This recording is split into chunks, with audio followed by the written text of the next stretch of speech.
بسم اللہ الرحمن الرحیم۔ السلام علیکم ناظرین کرام، نئی ویڈیو میں آپ کو خوش آمدید کہتے ہیں۔ آج یوم مئی تھا اور پی ٹی آئی نے ایک دفعہ پھر یہ ثابت کر دیا کہ وہ پاکستان کی سب سے مقبول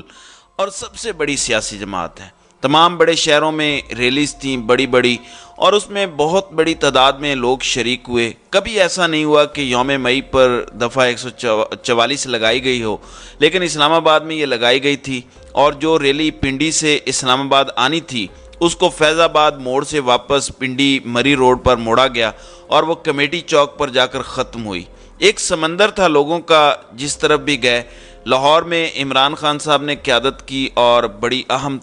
تقریر کی، انہوں نے بڑی اہم گفتگو کی انہوں نے، اور جو مذاکرات میں اس کی حقیقت سے لوگوں کو آگاہ کیا، اور ایک دفعہ یہ بات پھر دہرا دی پبلکلی کہ 14 مئی سے پہلے آپ نے اگر اپنی اسمبلیاں ڈیزالو نہ کی تو ایک دن الیکشن کرانے کے معاملے پر پھر بات نہیں ہوگی، اگر اسمبلیاں ڈیزالو کرتے ہیں تو پھر بات ہوگی۔ اور یہ جو بہانہ ہے بجٹ کا کہ بجٹ پیش کر کے اسمبلیاں ڈیزالو کریں گے، یہ محض ایک فراڈ ہے اور لوگ اس کو نہیں مانتے۔ اور P T I chief justice کے ساتھ کھڑی ہے، سپریم کورٹ آف پاکستان کے ساتھ کھڑی ہے، اور لوگ سڑکوں پر نکلیں گے، کیونکہ اگر آئین برقرار نہیں رہتا، اگر آئین کے مطابق کام نہیں ہوتا تو پھر پاکستان ایک بنانا ریپبلک بنے گا۔ بڑے زبردست مناظر تھے، بڑے خوبصورت نظارے تھے، اور لوگ پیدل عمران خان کی گاڑی کے ساتھ تھے۔ انہوں نے گاڑی کے اندر بیٹھ کر خطاب کیا اس موقع پر جب کہ ان کا جلوس جا رہا تھا۔ تو اس دوران چھوٹی سی جلسی مریم نواز نے بھی کی، اور اس میں انہوں نے ثاقب نثار اور عمران خان سے متعلق کچھ ایسی باتیں کہیں کہ پورا پاکستان اپنی ہنسی نہیں روک سکا۔ آج انہوں نے روٹی کی قیمت بتائی۔ 2017 میں ان کا کہنا تھا کہ روٹی 2 روپے کی تھی۔ تو لوگ ڈھونڈ رہے ہیں کہ یہ کون سا دنیا کا مقام تھا جہاں روٹی 2 روپے کی ملتی ہے۔ جھوٹ اور بالکل حقیقت سے دور، اور اپنی پاپولر ہونے کے وہ دعوے کرتی رہیں جن میں کہیں دور دور تک صداقت نظر نہیں آتی۔ اور مریم نواز کی گفتگو جب بھی آپ سنیں اس میں جھوٹ کے علاوہ کچھ اور نظر نہیں آتا۔ اچھا، اب اصل جو بات ہے جو اس وقت سامنے آ گئی ہے، حکومت کچھ نہ کچھ کرنے کی سازش کر رہی ہے، اور اس کے لیے انہوں نے 2 تاریخ کو قومی اسمبلی کا اجلاس بلایا ہے، جو پہلے غالباً 3 تاریخ کو تھا۔ اس کے ساتھ ہی 4 تاریخ کو جو ججز تقرر کمیٹی ہے اس کا اجلاس بلا لیا ہے، لیکن اس کا ایجنڈا جاری نہیں کیا۔ جسٹس قاضی فائز عیسیٰ نے لیٹرز لکھے ہیں جوڈیشل کمیشن کے تمام ممبرز کو کہ 2 ججز سندھ ہائی کورٹ کے چیف جسٹس اور کے پی کے ہائی کورٹ کی چیف جسٹس صاحبہ، کیونکہ 2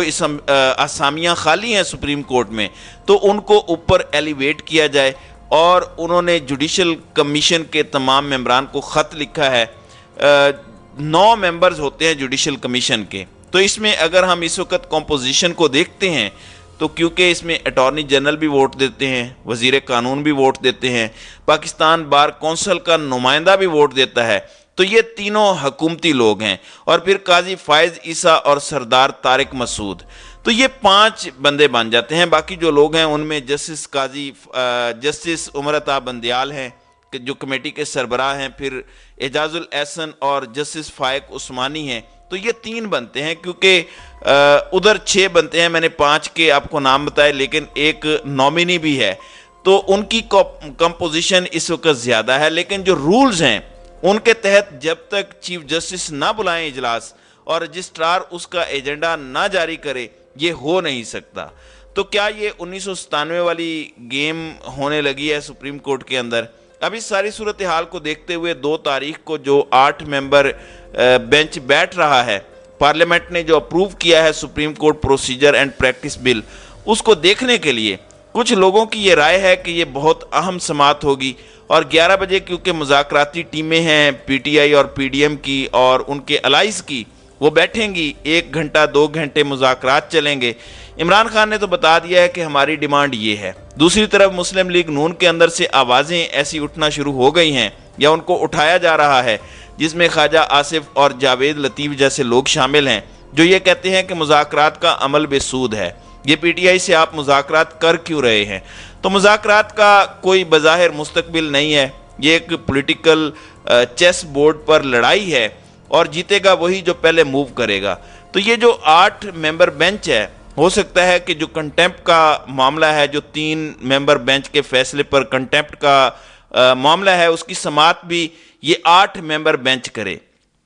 اور اگر 8 ممبر بینچ نے اس کی سماعت کی اور نوٹسز جاری کیے اور کنٹیمپٹ کا فیصلہ اگر وزیر اعظم اور وزیر خزانہ کے خلاف آ گیا تو پھر یہ گورنمنٹ بھی فعال کرے گی، تو اس کی جو لیگل حیثیت ہے اس پر تو اپوزیشن بھی، جو کہ خود حکومت ہے، وہ اعتراض نہیں کر سکتی، کیونکہ ٹوٹل حاضر سروس ججز کی تعداد 15 ہے۔